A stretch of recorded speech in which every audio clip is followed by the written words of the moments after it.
8:41 here at the very nice club level of Lucas Oil Stadium. Great spot to watch a game. And Joey Mulinaro and Kevin Bowen, we just got done watching the Frank Reich introductory presser.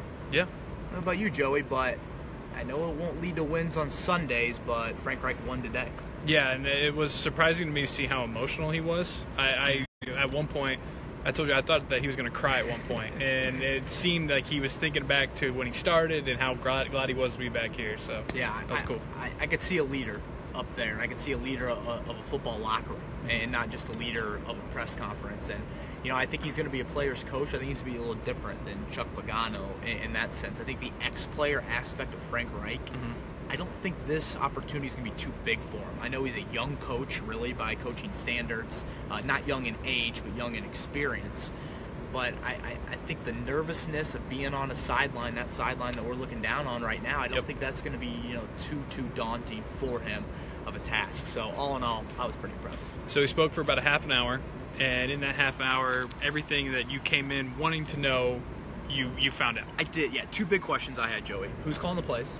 It'll be Frank Reich, and he was very steadfast in that. He didn't beat around the bush about that. And then I wanted to know the assistant coaches, and he called Matt Eberflus a home run hire, the new defensive coordinator here. So when you think Colts defense in 2018, the goal will be 4-3 scheme, quicker, simpler scheme that hopefully will allow these young players to kind of shorten that learning curve a bit. So those are kind of my two major questions. I thought the news of the day that came out of it, and was a really candid comment from Chris Ballard. It came after the press conferences were over. He touched on Frank Reich not interviewing during the wild card week. And we heard yesterday on Dan Dockett's show, Bill Pullian say, well, Reich told his agent, I want to be in the dark. I want to prepare for this Eagles playoff run. Right. I want no texts, no calls. Well, Reich reiterated that today. But then Chris Ballard said afterwards that on the original list that Ballard had, about an 8 to 9 person list, Reich was not on the top 5. A little concerned. Again, I respect the honesty and candid nature out of Chris Ballard a lot. A little concerned, yes. But I think that's just what these coaching searches are. They're kind of crapshoots. I don't know if Frank Reich would have been on my top. He maybe would have been on my top 5, but I don't think I would have had him top 2 or 3, Joey. So I don't want to totally rip Chris Ballard for that.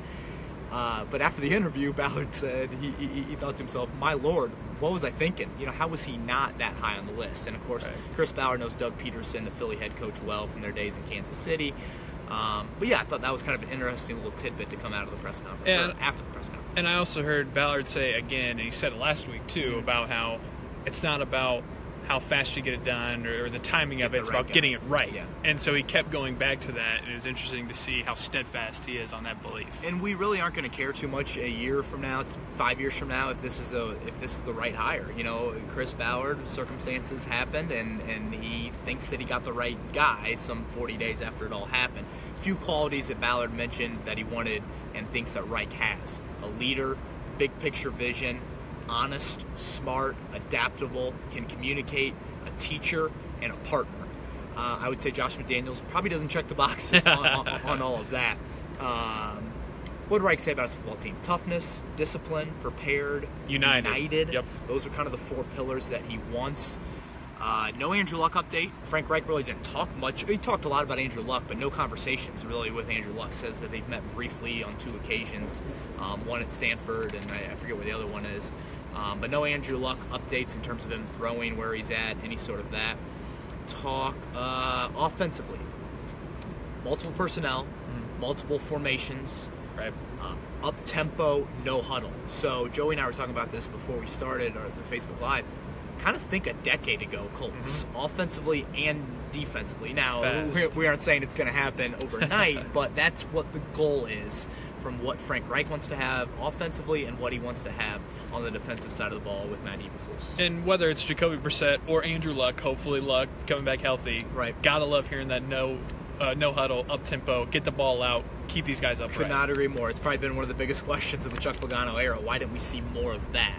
We saw Jacoby Brissett at the press conference today, and I thought a line that kind of stood out to me from Frank Reich was, get used to this time frame for your NFL team, a.k.a. it's going to be short in off seasons going forward. Think about the Philadelphia staff. They haven't planned for 2018 yet, and he wants that to be the case here. We look at the Colts as way behind the 8 ball, and they are. this year. But in years to come, he wants that to become because they're one of the last 2 teams playing.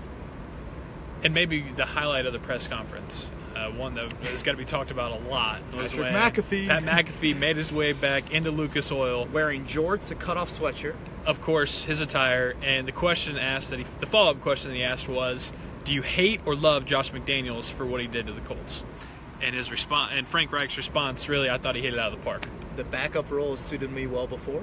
Yep. And he hopes it'll suit him well again. And I think he put McAfee up to that so he could hit that home run. Such a home run. And that goes back to, again, he's winning the press conference, if you will. But I was impressed by the man. I was impressed by the leader. We aren't going to know the whole play calling and the intensity of a Sunday afternoon. But I leave here today, Joey, maybe a little bit more confident in that. My biggest concerns, I can see reasons why Chris Ballard was so blown away by him in the interview process. And I see potential in this hire, and I don't know if I would have said that 100%, 3 hours ago.